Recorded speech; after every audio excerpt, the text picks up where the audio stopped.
Hello my dear students, myself Vidyashri. I am Business Studies lecturer in Alpha Pre-University College, Krishnarajanagar. This is my 5th video class, the chapter Staffing. In the class 4, you learnt what is the meaning of external sources of recruitment and what are the types of the external sources of recruitment. What is the meaning of external sources of recruitment? External sources of recruitment means hiring people from outside of the organization and provide wide choice and introduce new bloods to the organizations. Then what are the types of the external sources of recruitment? Direct recruitment, casual callers, employment exchange, placement agencies and management consultants, then recommendations of employee, campus recruitment, advertising on television and web publishing. Then campus recruitment. So these are all some types of the external sources of recruitment. In this class, I am going to explain what are the merits and what are the demerits by using of the external sources of recruitment. So what are the merits? Qualified personnel, wider choice, fresh talent and competitive spirits. So these are some merits by using of the external sources of recruitment. Then what are the demerits of the external sources of recruitment? First one, dissatisfaction among existing staff, lengthy process, it is a costly process. So these are all some merits and demerits by using of the external sources of recruitment. Firstly, merits. The using of external sources of recruitment, the organizations enjoy some benefits such as qualified personnel, wider choice, fresh talent and competitive spirit. First one is qualified personnel. ಏನು qualified personnel ಅಂತ ಹೇಳಿದ್ರೆ so ಎಲ್ಲ ಅರ್ಹತೆಗಳನ್ನು ಇರುವಂತಹ ವ್ಯಕ್ತಿಗಳನ್ನು ಆಯ್ಕೆ ಮಾಡಿಕೊಳ್ಳೋದಕ್ಕೆ external sources of recruitment ಸಹಾಯವನ್ನು ಮಾಡುತ್ತೆ ಅಂತೇಳಿ. By using external sources of recruitment the management can attract most qualified people and good trained people to apply for the vacant jobs in the organization. So external sources of recruitment na use ಮಾಡೋದ್ರಿಂದ ಎಲ್ಲ ಅರ್ಹತೆಗಳನ್ನು ಹೊಂದಿರುವಂತಹ ಅಭ್ಯರ್ಥಿಗಳನ್ನು ಮತ್ತು ಒಳ್ಳೆಯ ತರಬೇತಿಗಳನ್ನು ಪಡೆದುಕೊಂಡಿರುವಂತಹ ವ್ಯಕ್ತಿಗಳನ್ನು ಆಯ್ಕೆ ಮಾಡಿಕೊಳ್ಳೋದಕ್ಕೆ external sources of recruitment ಸಹಾಯವನ್ನು ಮಾಡುತ್ತೆ ಅಂತ ಹೇಳಿ. ಸೊ ಎಕ್ಸ್ಟರ್ನಲ್ ಅಂತ ಹೇಳಿದ್ರೆ ಏನು? ಸಂಸ್ಥೆಯ ಹೊರಭಾಗದಿಂದ ವ್ಯಕ್ತಿಗಳನ್ನು ನೇಮಕವನ್ನು ಮಾಡಿಕೊಳ್ಳುವಂಥದ್ದು. ಸೊ ಈಗ ಪ್ರೆಸೆಂಟ್ ಇರುವಂಥ ವ್ಯಕ್ತಿಗಳನ್ನೇ ಪ್ರಮೋಷನ್ ಮಾಡೋದ್ರಿಂದ, ಟ್ರಾನ್ಸ್ಫರ್ ಆಗೋದ್ರಿಂದ ಏನಾಗ್ಬೋದು? ಆ ವ್ಯಕ್ತಿಗಳಲ್ಲಿ ಕಾಂಪಿಟೇಟಿವ್ ಸ್ಪಿರಿಟ್ ಕಡಿಮೆ ಆಗ್ಬೋದು, ಅಥವಾ ಇನ್ಸಫಿಷಿಯೆಂಟ್ ವರ್ಕ್ ಆಗಿರ್ಬೋದು, ಅಥವಾ ಅನ್ಎಫಿಷಿಯನ್ಸಿ ವರ್ಕ್ಗಳು ಆಗ್ಬೋದು. So external sources of recruitment, the management, it is helps to can attract most qualified people and trained people for apply for the vacant jobs in the organization. Second one, wider choice. I am already told you the meaning of the external source of recruitment. So ಏನು ಹೇಳುತ್ತೆ? Wider choice ಅಂತ ಹೇಳಿದ್ರೆ ವಿಶಾಲವಾದ ಆಯ್ಕೆ ಇರುವಂಥದ್ದು. So when vacancies are advertised widely, a large number of applicants from outside of the organizations, the people can apply for the job. ಯಾವಾಗ ನಾವು ಹೊರಭಾಗದಿಂದ, ಸಂಸ್ಥೆಯ ಹೊರಭಾಗದಿಂದ ವ್ಯಕ್ತಿಗಳನ್ನು ಆಯ್ಕೆ ಮಾಡ್ಕೊಳ್ಳೋದಕ್ಕೆ ಇಚ್ಛೆ ಪಡುತ್ತೋ ಒಂದು ಸಂಸ್ಥೆ, ಅವಾಗೇನಾಗುತ್ತೆ? Large number of candidates apply for the jobs. ಹಲವಾರು ಸಂಖ್ಯೆಯಲ್ಲಿ ಏನು ಮಾಡ್ತಾರೆ? ವ್ಯಕ್ತಿಗಳು ಕೆಲಸನ ಆಯ್ಕೆ ಮಾಡುತ್ತಾರೆ. ಸೊ ಇವಾಗ 100 ಪೋಸ್ಟ್ಗೆ ಕಾಲ್ ಮಾಡಿದ್ರೆ ಮೋರ್ ದೆನ್ 1000 ಪೀಪಲ್ ಏನು ಮಾಡ್ತಾರೆ? ಅಪ್ಲೈಯನ್ನು ಮಾಡುವಂಥದ್ದು. ಸೊ ಆ ವ್ಯಕ್ತಿಗಳಲ್ಲಿ ಯಾರು ಸ್ಪೆಷಲ್ ಸ್ಕಿಲ್ಸ್ ಇದೆ, ನಾಲೆಡ್ಜ್ ಇದೆ, ಕ್ವಾಲಿಫಿಕೇಷನ್ಸ್ ಇದೆ, ಎಕ್ಸ್ಪೀರಿಯನ್ಸ್ ಇದೆ, ಎಬಿಲಿಟಿ ಇದೆ, ಪೊಟೆನ್ಷಿಯಲ್ ಇದೆ ಅಂಥ ವ್ಯಕ್ತಿಗಳನ್ನು ಆಯ್ಕೆ ಮಾಡ್ಕೊಳ್ಳೋದಕ್ಕೆ ಎಕ್ಸ್ಟರ್ನಲ್ ಸೋರ್ಸಸ್ ಆಫ್ ರಿಕ್ರೂಟ್ಮೆಂಟ್ ಸಹಾಯವನ್ನು ಮಾಡುವಂಥದ್ದು. ವೈಡರ್ ಚಾಯ್ಸ್ ಇರುತ್ತೆ. ಸೆಲೆಕ್ಷನ್ ಮಾಡೋದಕ್ಕೆ ವಿಶಾಲವಾದ ಆಯ್ಕೆ ಅನ್ನೋದು ಇರುವಂಥದ್ದು. ಸೊ ಒಂದು ಜಾಬಿಗೆ 100 ಜನ ಅಪ್ಲೈ ಮಾಡೋದ್ರಿಂದ ಆ 100 ಜನರಲ್ಲಿ ಒಬ್ಬ ವ್ಯಕ್ತಿಯನ್ನು ಆಯ್ಕೆ ಮಾಡ್ಕೊಳ್ಳೋದಕ್ಕೆ ಸಹಾಯವನ್ನು ಮಾಡುವಂಥದ್ದು. When vacancies are advertised widely, a large number of applicants from outside of the organizations apply for the jobs.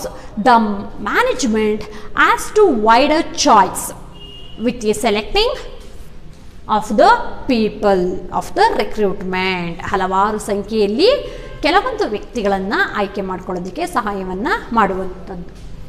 Next, fresh talent. ಏನು ಫ್ರೆಶ್ ಟ್ಯಾಲೆಂಟ್ ಅಂತ ಹೇಳಿದ್ರೆ ನಾನು ಇನ್ನು ಹೇಳಿದೆ ಆವಾಗಲೇ. So external sources of recruitment helps to introduce new bloods in the organizations. New bloods ಅಂದರೆ ಏನು? Fresh skills, knowledge, ability, experience, ಕ್ವಾಲಿಫಿಕೇಷನ್ಸ್ಗಳನ್ನು ಇರುವಂತಹ ಅಥವಾ ನ್ಯೂ ಇನೋವೇಷನ್ಸ್ ಇರುವಂತಹ ವ್ಯಕ್ತಿಗಳನ್ನು ಆಯ್ಕೆ ಮಾಡ್ಕೊಳ್ಳೋದಕ್ಕೆ ಸಹಾಯವನ್ನು ಮಾಡುವಂಥದ್ದು. So fresh talent. The present employee may not work in sufficiently and the people may not fulfill specifications of the jobs. In that time, the external sources of recruitment introduce new bloods in the organization. So ಇವಾಗ already existing employees ಅಂತ ಹೇಳಿದ್ರೆ already ಕೆಲಸವನ್ನು ನಿರ್ವಹಿಸುವಂತಹ ಉದ್ಯೋಗಿಗಳು ತಮ್ಮ ಕೆಲಸವನ್ನು ಅಸಾಮರ್ಥ್ಯದಿಂದ ಆಗಿರ್ಬೋದು ಅಥವಾ ಆ ಜಾಬಿನ ವಿಶೇಷತೆಯನ್ನು ಫುಲ್ಫಿಲ್ ಮಾಡೋದಕ್ಕೆ ಸಾಧ್ಯ ಆಗೋದಿಲ್ಲವೋ ಅಂಥ ಸಮಯದಲ್ಲಿ ಏನು ಮಾಡುತ್ತೆ, external sources of recruitment helps to introduce new bloods in the organizations. So they people have innovative ideas, skills, knowledge, experience and qualifications. So external sources of recruitment helps to introduce the new ಅಥವಾ fresh talents to the organization. So the present employees may not work insufficiently and they people may not fulfill the specifications of the jobs. In that time, external sources of recruitment helps to introduce the new bloods in the organization. Next, competitive spirit. ಏನು competitive spirit ಅಂತ ಹೇಳಿದ್ರೆ ಪೈಪೋಟಿ. So the existing staffs or present staffs will have to compete with the outsiders. So ಇವಾಗ already ಕೆಲಸವನ್ನು ನಿರ್ವಹಿಸುವಂತಹ ಉದ್ಯೋಗಿಗಳು ಹೊರ ವ್ಯಕ್ತಿಗಳ ಜೊತೆ ಏನು ಮಾಡಬೇಕಾಗುತ್ತೆ, ಕಾಂಪಿಟೇಟನ್ನು ಮಾಡಬೇಕಾಗುತ್ತೆ. So compete with the outsiders.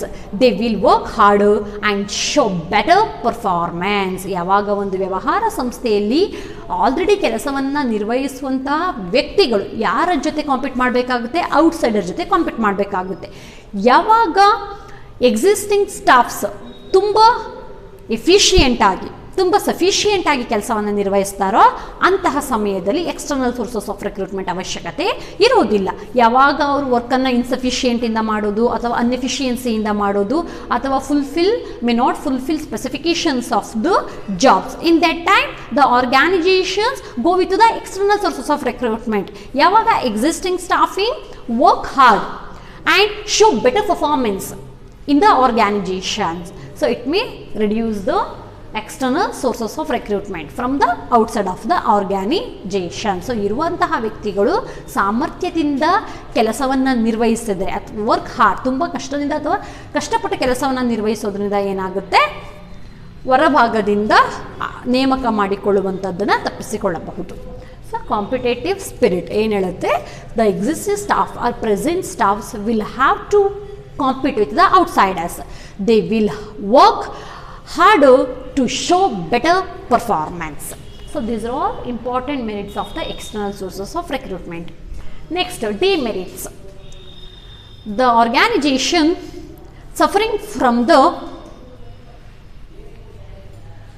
external sources of recruitment such as demerits. So external sources of recruitment ಅನ್ನು ಯೂಸ್ ಮಾಡೋದ್ರಿಂದ ಒಂದು ವ್ಯವಹಾರ ಸಂಸ್ಥೆಗೆ ಈ ಕೆಳಕಂಡಂತಹ ಡಿಮೆರಿಟ್ಸ್ಗಳು, ಅನಾನುಕೂಲಗಳು ಆಗಬಹುದು. ಯಾವ್ಯಾವುದು? Dissatisfaction among existing staff, lengthy process and costly process.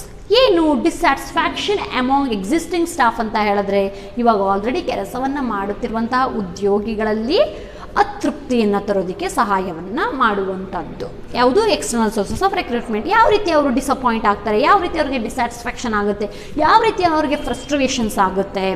So external recruitment may leads to dissatisfaction or frustration.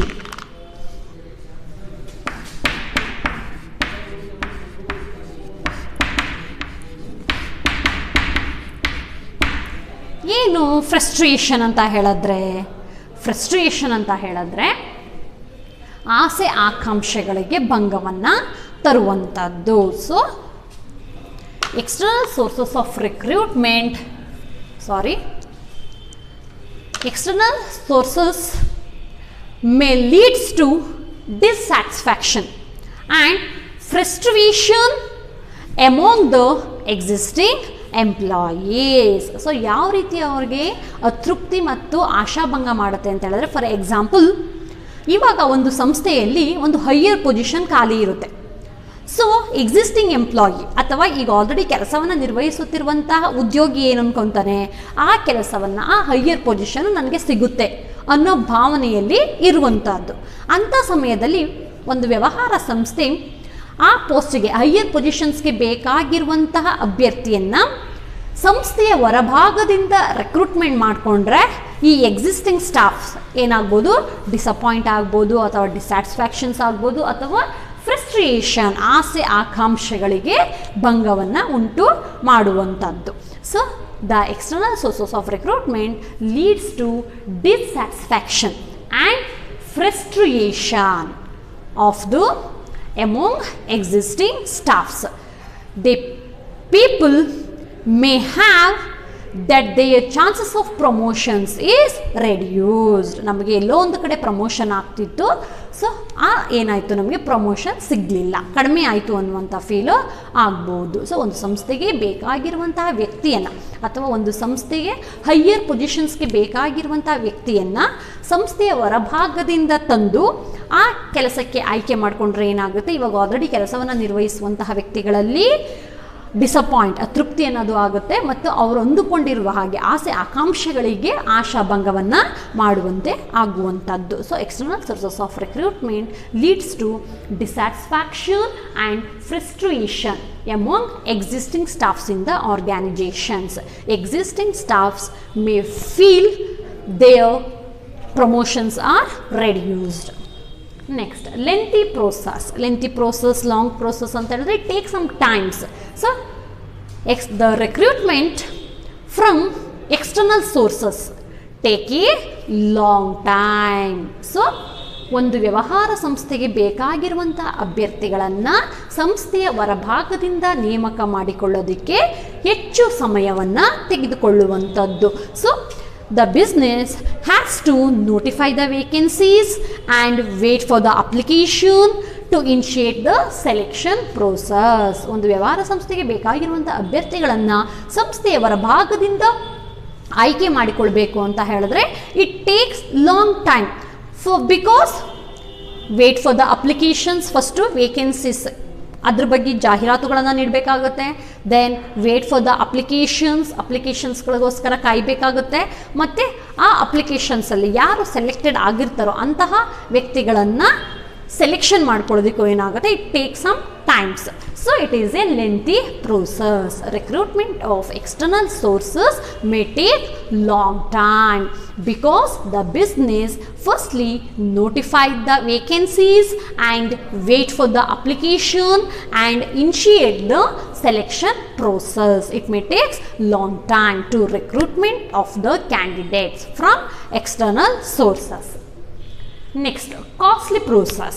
ಎಷ್ಟು ಕಾಸ್ಟ್ಲಿ ಅಂದರೆ ಏನು, ಹೆಚ್ಚು ವೆಚ್ಚವನ್ನು ಖರ್ಚು ಮಾಡಬೇಕಾಗುತ್ತೆ. ಔಟ್ಸೈಡಿಂದ ನಾವು ವ್ಯಕ್ತಿಗಳನ್ನು ನೇಮಕ ಮಾಡ್ಕೊಬೇಕು ಅಂತ ಹೇಳಿದ್ರೆ it's required more cost compared to the internal sources of recruitment. So it is very costly process for recruit staff from the external sources. A lot of money spent on the advertisement and process of the applications. So internal sources of ರಿಕ್ರೂಟ್ಮೆಂಟ್ಗೆ compare ಮಾಡಿಕೊಂಡ್ರೆ external sources of recruitment is very costly because a lot of money spent on the advertise ಜಾಹೀರಾತುಗಳನ್ನು ನೀಡಬೇಕಾಗುತ್ತೆ ಮತ್ತು ಅಪ್ಲಿಕೇಶನ್ಸ್ಗಳಿಗೆ ಅದೇ ರೀತಿ ಕೆಲವೊಂದು selections ಪ್ರೋಸೆಸ್ಗಳಿಗೂ ಕೂಡ ಅವರಿಗೆ ಟೆಸ್ಟ್ ಮಾಡೋದು, so preliminary screening, test, interviews, ಅದು ಇದು ಅಂತ ಹೇಳಿ it's May required high cost recruitment from external sources. So these are all some important demerits by using the external sources. So first one, dissatisfactions among existing staff, lengthy process and costly process. So ಇದೇನು ಹೇಳುತ್ತೆ dissatisfactions. So ಇವಾಗ ಒಂದು ಸಂಸ್ಥೆಯಲ್ಲಿ higher positions ಖಾಲಿ ಇರುತ್ತೆ, ಆ ಪೊಸಿಷನ್ಸ್ಗೆ ಎಲ್ಲೋ ಒಬ್ಬ existing employee ಆ ಪೋಸ್ಟ್ ನನಗೆ ಸಿಗುತ್ತೆ ಅಂತೇಳಿ ಆಸೆ ಆಕಾಂಕ್ಷೆಗಳನ್ನು ಹೊಂದಿರ್ತಾನೆ. ಅಂತಹ ಸಮಯದಲ್ಲಿ ವ್ಯವಹಾರ ಸಂಸ್ಥೆಯ ಹೊರಭಾಗದಿಂದ ವ್ಯಕ್ತಿಗಳನ್ನು ಅಥವಾ ಅಭ್ಯರ್ಥಿಗಳನ್ನು ಹೈಯರ್ ಪೊಸಿಷನ್ಸ್ಗೆ ನೇಮಕವನ್ನು ಮಾಡಿಕೊಂಡ್ರೆ ಆ ಎಕ್ಸಿಸ್ಟಿಂಗ್ ಎಂಪ್ಲಾಯೀಸ್ ಅವನ ಆಸೆ ಆಕಾಂಕ್ಷೆಗಳು ಏನಾಗ್ಬೋದು, ಆಶಾಭಂಗ ಅಥವಾ ನಿರಾಶಾವಾದಿ ಆಗ್ಬೋದು. Next, lengthy process. It may take long time for the purposes of firstly notify the vacancies and wait for the applications and initiate the selection process. Next, costly process. The external sources of recruitment is very costly compared to the internal sources of recruitment. A lot of money spent on the advertising and process of application. So these are some important merits and demerits of the external sources of recruitment. The next topic is selection. In the last video you learnt what is the meaning of selection. Selection ಅಂದರೆ ಏನು? Selection ಅನ್ನೋದನ್ನು ನೀವು staffing ಪ್ರೋಸೆಸ್ಸಲ್ಲಿ ನೋಡಿರ್ತೀರ. What is the meaning of selection? Selection means picking the best candidates from the large pool of candidates. So ಸೂಕ್ತವಾದ ವ್ಯಕ್ತಿಗಳನ್ನು ಆಯ್ಕೆಯನ್ನು ಮಾಡುವಂಥದ್ದು. ಸೊ ಒಂದು ಕೆಲಸ ಅಂತ ಹೇಳಿದ್ಮೇಲೆ ಅಲ್ಲಿ ಹಲವಾರು ವ್ಯಕ್ತಿಗಳು ಅಪ್ಲಿಕೇಶನ್ಸ್ನ ಅಪ್ಲೈ ಮಾಡಿರ್ತಾರೆ. ಸೊ ಆ ಎಲ್ಲ ವ್ಯಕ್ತಿಗಳನ್ನು ಆಯ್ಕೆ ಮಾಡ್ಕೊಳ್ಳೋದಕ್ಕೆ ಸಾಧ್ಯ ಆಗೋದಿಲ್ಲ. So selections is a process of picking the best candidate from large pool of applicants. Its main aims is finding right people for the right job. So ಇದರ ಮುಖ್ಯ ಉದ್ದೇಶ ಏನು ಅಂತ ಹೇಳಿದ್ರೆ ಸರಿಯಾದ ಕೆಲಸಕ್ಕೆ ಸರಿಯಾದ ವ್ಯಕ್ತಿಯನ್ನು ಆಯ್ಕೆ ಮಾಡುವುದು ಇದರ ಮುಖ್ಯ ಉದ್ದೇಶ. So selection is a process of picking the best candidate from the large pool of applicants and it aims finding right people for the right job. So another meaning, selection is a process of identifying and choosing best person out of a number of prospective candidates for a job. So ಒಂದು ಕೆಲಸ ಅಂತ ಹೇಳಿದ್ರೆ ಹಲವಾರು ವ್ಯಕ್ತಿಗಳು ಅಪ್ಲೈಯನ್ನು ಮಾಡಿರ್ತಾರೆ. So ಆ ಎಲ್ಲ ವ್ಯಕ್ತಿಗಳನ್ನು ಆಯ್ಕೆ ಮಾಡೋದಕ್ಕೆ ಸಾಧ್ಯ ಆಗೋದಿಲ್ಲ. ಸೊ ಯಾರು ಆ ಕೆಲಸಕ್ಕೆ ಬೇಕಾಗಿರುವಂತಹ ಸ್ಕಿಲ್ಸ್ ಆಗಿರ್ಬೋದು, ನಾಲೆಜ್ ಆಗಿರ್ಬೋದು, ಎಕ್ಸ್ಪೀರಿಯನ್ಸ್ ಆಗಿರ್ಬೋದು, ಎಬಿಲಿಟಿ ಆಗಿರ್ಬೋದು ಮತ್ತು ಕ್ವಾಲಿಫಿಕೇಷನ್ಸ್ ಆಗಿರ್ಬೋದು, ಈ ಎಲ್ಲ ಲಕ್ಷಣಗಳನ್ನು ಯಾವ ವ್ಯಕ್ತಿ ಹೊಂದಿರ್ತಾನೋ ಅಂತಹ ಅಭ್ಯರ್ಥಿಗಳನ್ನು ಮಾತ್ರ ಆಯ್ಕೆ ಮಾಡ್ಕೊಳ್ಳೋದಕ್ಕೆ ಸಾಧ್ಯ ಆಗುವಂಥದ್ದು. So selection is a process of identifying ಅಂದರೆ ಏನು, ಗುರುತಿಸುವುದು. ಚೂಸಿಂಗ್ ಅಂದರೆ ಏನು, ಆಯ್ಕೆ ಮಾಡಿಕೊಳ್ಳುವಂಥದ್ದು. Best person out of a number of prospective candidates for a job. ಒಂದು ಕೆಲಸಕ್ಕೆ ಬೇಕಾಗಿರುವಂತಹ ಸೂಕ್ತ ಅಭ್ಯರ್ಥಿಗಳನ್ನು ಗುರುತಿಸುವುದು ಮತ್ತು ಆಯ್ಕೆಯನ್ನು ಮಾಡುವಂಥದ್ದು.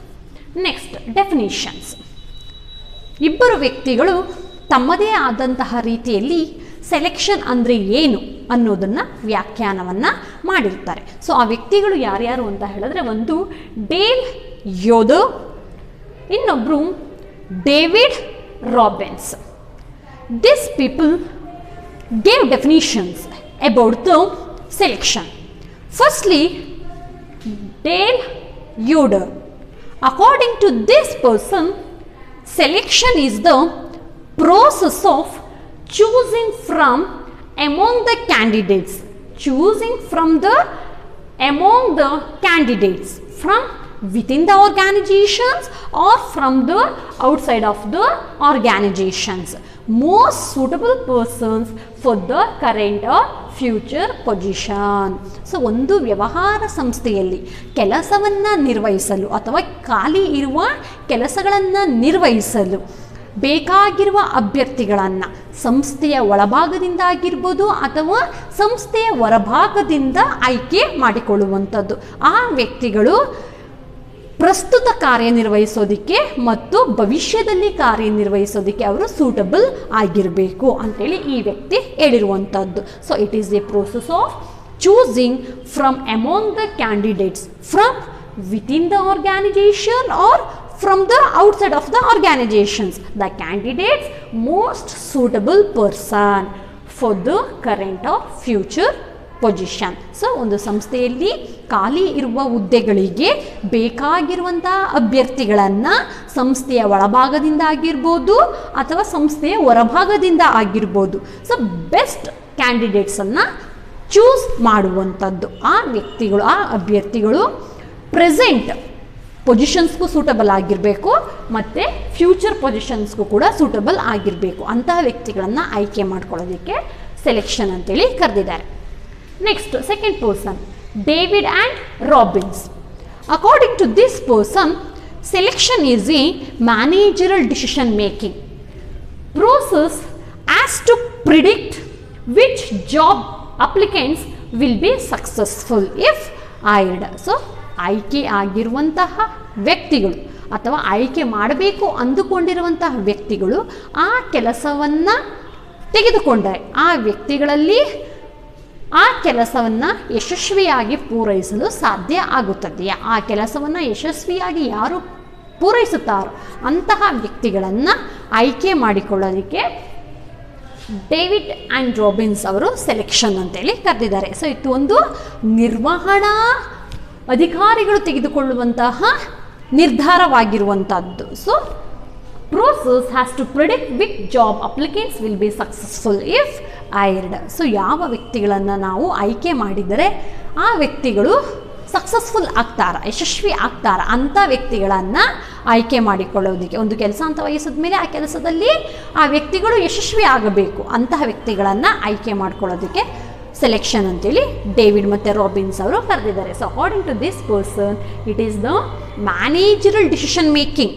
ಯಾರ್ದು ಡಿಸಿಷನ್ ಮೇಕಿಂಗ್? ಮ್ಯಾನೇಜರಲ್, ನಿರ್ವಹಣಾ ಅಧಿಕಾರಿಗಳು ತೆಗೆದುಕೊಳ್ಳುವಂಥ ಒಂದು ನಿರ್ಧಾರ. It is a process has to predict which job applicants will be successful if hired. So ಯಾವ ವ್ಯಕ್ತಿಗೆ ಕೆಲಸವನ್ನು ನಿರ್ವಹಿಸಿದರೆ ಆ ವ್ಯಕ್ತಿ ಆ ಕೆಲಸವನ್ನು ಯಶಸ್ವಿಯಾಗಿ ಪೂರೈಸುತ್ತಾನೋ ಎಂಬುದರ ಆಧಾರದ ಮೇಲೆ ವ್ಯಕ್ತಿಗಳನ್ನು ಆಯ್ಕೆ ಮಾಡಿಕೊಳ್ಳುವಂಥದ್ದು. So these are some definitions is given by the David and David and Robbins. So ಇವರು ಏನು ಹೇಳಿದ್ದಾರೆ? It is a process of choosing from among the candidates from with in the organization or outside of the organization the candidates most suitable person for the current position and future position. David and Robbins, it is a managerial decision making process as to predict which job applicants will be successful if hired. In this class you learnt what is the meaning of selection and what are the definitions is given by the some persons. In the next class I will be explain what are the stages involved in the selection process. Thank you.